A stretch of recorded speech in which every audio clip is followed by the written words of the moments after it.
प्यारे बहनों और भाइयों, मेरा नमस्कार स्वीकारो। देखिए, आज हम आपके लिए बता रहे हैं कि सफलता प्राप्ति के लिए लक्ष्य एक होना चाहिए, तभी आपको सफलता मिलेगी।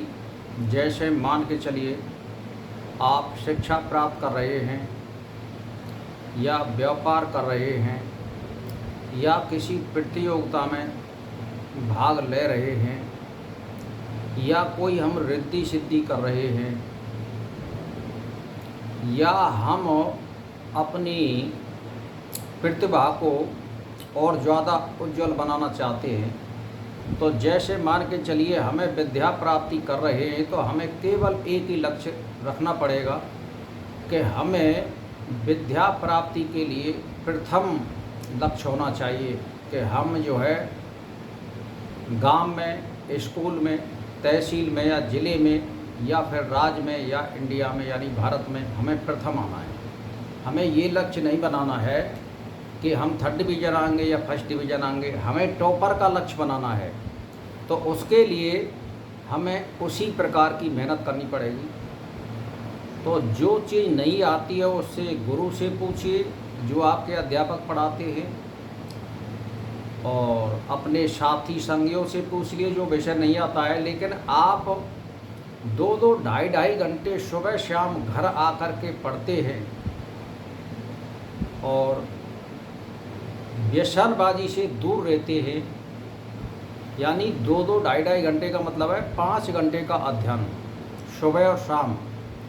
बीच में आप कोई बुरी संगत ना करें, खेलें कूदें और एंजॉय करें, लेकिन व्यसनों से दूर रहे, बुरी संगतों से दूर रहे, जैसे नशेबाजी करना या और अश्लील हरकत करना, इनसे दूर रहना है।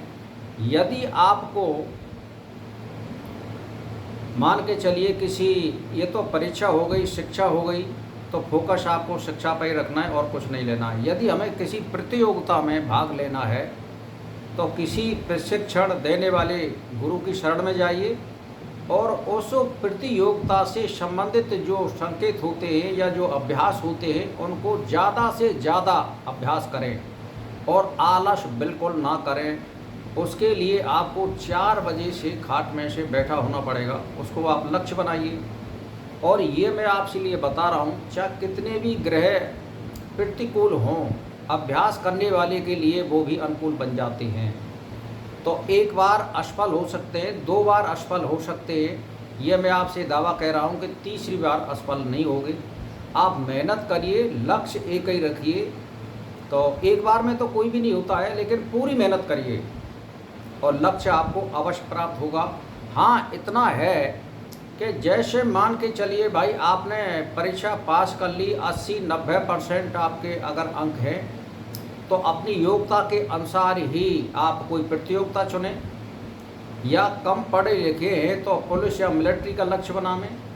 यदि कोई शारीरिक आदमी ज़्यादा फिट है और वो उसमें कुछ ज़्यादा एक्टिविटी देना चाहता है तो वो किसी प्रतियोगिता में भाग ले। तो इस तरह से आप लक्ष्य बनाओगे तो अवश्य सफलता प्राप्त करोगे। यदि आप अध्यात्म क्षेत्र में सफलता प्राप्त करना चाहते हैं तो एक ही पे फोकस रखिए।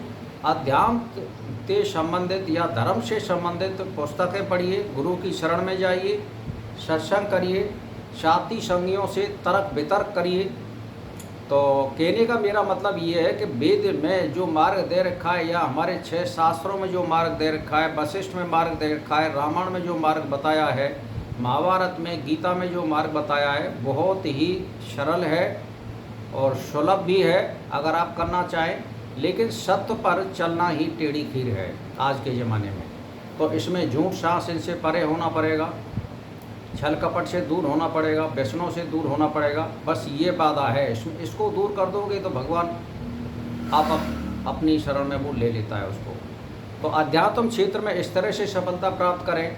गुरु की शरण में जाइए, अध्ययन करिए ग्रंथों का, सत्संग करिए और अच्छे लोगों का साथ करिए, तो आपको अध्यात्म क्षेत्र में भी सफलता प्राप्त होगी। यदि किसी रिद्धि सिद्धि में आप पढ़ रहे हैं और उसको प्राप्त करना चाहते हैं तो एक लक्ष्य पर फोकस करिए, दिनों रात उसका जाप करिए, हवन करिए, दशमांश उसका मार्जन करिए, तर्पण करिए और फिर कन्या ब्राह्मण भोजन जमाइए, तो इन सारी चीज़ों से उसमें भी सिद्धि मिलती है। तो मेरा कहने का मतलब ये है कि लक्ष्य को प्राप्त करने के लिए आपको कड़ी मेहनत और एक ही लक्ष्य होना चाहिए जिसको हम प्राप्त करना चाहते हैं, दूसरा उसमें लक्ष्य नहीं होना चाहिए, तभी सफलता मिलती है।